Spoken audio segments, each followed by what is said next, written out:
Hey, what's up, fellas? How we doing, man? Antonelli here today. Episode 4 of the Ask AB show. We're answering all your questions. If you haven't seen our other episodes, go back and check them out. Basically, how it works is you guys send in your questions to Instagram at Antonelli Baseball, and I'll answer them. I get about 1 billion questions a day. We've been trying to get as many up on YouTube as possible, but it's impossible. So we're going to do this, be able to answer 4, 5, 6, 7 questions at a time. All right, so let's get into it. Let me pick our first person here. Okay, so first question comes from Jared_Hetler, I think. How hard was it to handle your taxes as a pro athlete? It was really easy. I had an accountant do all of it and I didn't do a thing. So that's it. Easy question. I don't know a thing about taxes back then. I still don't know a thing about taxes, except I have someone do them for me.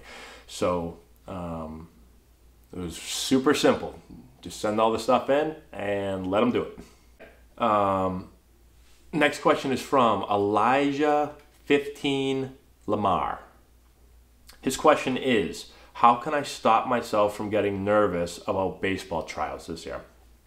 This is probably the #1 question I've been getting lately with baseball tryouts, basically here, is how do I prepare for them? How do I, not be nervous? Listen, I think the first thing is preparation. If you feel prepared, if you feel like you've done everything you can to put yourself in a really good position to be successful at tryouts, I feel like the nerves will not be as bad as if you feel unprepared and you haven't done the work. So what I get a lot from players, this is like classic, and I know players have a lot of things going on throughout the year, but typically like the week before tryouts, I get like 5,000 calls and emails and text messages that say, hey coach, I need a hit, tryouts are in a week. And like, that's the wrong way to go about doing it. Like, yeah, you should be getting in and getting some work done before tryouts, but you should be doing something leading up to that. Too many players just cram at the very end and then they think they're going to be ready for tryouts. Like, just like a test, although, I know a lot of you probably do the same thing with tests. You're not going to do very well on a test if you don't do any studying, if you don't pay attention in class, and you do nothing, and then all of a sudden the test comes up and the night before you go, I'm going to study for 10 straight hours. Like, you're not going to retain very much of that information. You're not going to do well. So, not a good way to go about doing it. So for me, if you put in the work throughout the winter and find time, I know you have to be creative a lot of times because it's cold out in a lot of areas of the United States and around the world. And so, but if you can prepare as much as possible, the more you do, the more you'll feel comfortable. Now, that's the main thing. I think also, when you get out the tryout, listen, however skilled you are, like, just by trying harder or, none of that's going to matter. You are what you are at tryouts, okay? So worrying about how good you are or thinking about how good you are or how good that guy is or this guy or what's coached that, like, you're not going to get any better. Like, you are what you are, okay? So don't worry about that stuff. Just play your game. Don't try to do anything more than what you're capable of doing. Like, it seems simple, but so many players go to tryouts and then they try to be Superman. It's like, just play your game. Worry about the task at hand. Worry about the job. Whatever the job of that drill is or that situation, just do that. Don't worry about what everyone else is thinking. So many players worry about all these things that they can't control, right? What's the coach thinking? What's the coach over here thinking? What's that player doing? Is he better than me? Let me check. Like, none of that matters. Just do your job. Don't get your brain cluttered with all this different stuff. Just worry about doing your job the best you can do it. And if you do it well, terrific. If you don't, it's okay. You did your best, right? You focused on what you're supposed to focus on. But too many players get carried away with thinking about 5,000 things that they can't control. Just worry about the things you can control. That's it. Okay, next question is from Traveler M. I think is how you say it. It says, hey coach, my question is, do all state honors attract college coaches? Okay. Most awards don't really matter.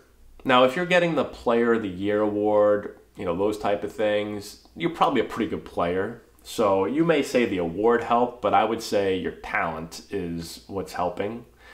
You know, as a coach, I never asked anybody like, hey, what awards did you win? Hey, did you win Cup Player of the Year or Conference Player of the Year or anything like that. I never asked. And as a player, like, excuse me, as a player, I won a bunch of awards as a high school player. I never told any of my coaches that. I never was like, hey, coach, I won this award or that award or anything. So I don't think it really matters. There's so many different levels of high school baseball. There's so many different conferences. Like a Player of the Year in a certain conference where there's no talent could mean nothing, right? And another kid that plays in the best conference in the league or in the best conference in the country doesn't get Conference Player of the Year, but he's still a stud. Like, so there's so many different levels of baseball around the country. I don't think college coaches really put any stock into it. You know, if you win a cool award, you can always put it down on your resume, so to say. But I don't think that the award alone is going to have a huge effect on the decision for a college coach. I mean, they're going to watch you and say, can this kid play for me or can he not play for me? The award usually doesn't even enter the equation. Hopefully that makes sense. Jordy Baseball _1734 says, what college did you go to? Well, I went to Wake Forest, played baseball there for 3 years, and then ended up getting drafted and going play in pro ball. So, okay, _Hayden.Strickland_ says, what kind of workouts do you guys do? Workouts. I'm not sure if you mean strength and conditioning type workouts or actually just baseball practice workouts. The first thing I'll say is go to our YouTube page, okay? If you're watching this, you're on it. And we put up a lot of our defensive and offensive workouts throughout the winter on here. So you can kind of see what our practice plans look like. Again, we don't film the whole practice because I don't want to sit there with a camera the whole time. But we get snippets of it so you can get an idea of what our workouts look like. In the wintertime, you know, we work out twice a week, and then players will come in and work out a little bit more. Certain players will. But we're going to always do offensive and defensive work. Pitchers are going to throw. And so it's tough to go through exactly what our workouts are like. But we're trying to simulate our workouts to basically prepare our players for everything they're going to face in the game. All right, so that's the idea. You know, we build it up, we really work on the fundamentals, and then we're also, you know, we're splitting the practice up into basically the fundamentals where we're really focusing on the mechanics of the drills, and then we're going to progress from there all the way up to basically game-like. We're going to try to make practice harder than the game at times so that the game is easy. Okay, Jake_Bardenhagen wants me to do a video on YouTube, which I will do. Actually, I think I have one coming up on this. He just says, could you do a video on what it's like to have an agent, your personal relationship, what most guys have in the minors and the majors, high draft picks versus low draft picks? I'll give you a quick, I made a video on this, I'll give you a quick answer. I met my agent while I was playing in the Cape Cod League. So a lot of agents are down there. I ended up talking to a bunch of different agents. Ended up meeting mine, Andrew Lowenthal. Really good guy. And so had him throughout my entire career. Personal relationship with him, like we talked a lot. In college, we talked once a week at least. Actually more than that. We talked after every series a lot of times. And sometime midweek games too. You know, during my career, I could call him with anything. One of the best things about him and the company he worked for is that I could get a hold of them really easily. I had guys that were like, I can't get a hold of my agent, man. Like, I could pick up the phone. I could pick up my phone right now and call him, and I almost guarantee he'll pick up. So, and I haven't had him, you know, it's been 5 years since I played baseball. So that was one of the best things. If I needed him, I could get him. And he did a really good job for me. So as far as agents, most guys have agents. If you're picked high, if you're a major league player, so you have them. If you're a really low pick, some guys don't have agents.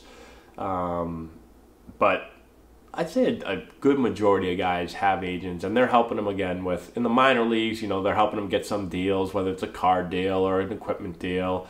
You know, not doing a whole lot other than that. They help you with your signing bonus, negotiate your signing bonus, and then they don't really do a whole lot after that until, you know, either you're arbitration eligible or you're signing some type of major league contract. So hopefully that helps answer your question. Let's go last question right here. Kyler2K asks, how do you fix dropping your back shoulder? So I'll start with this. Dropping your back shoulder is one of those things that anytime you hit the ball up in the air, coach says, hey, stop dropping your back shoulder.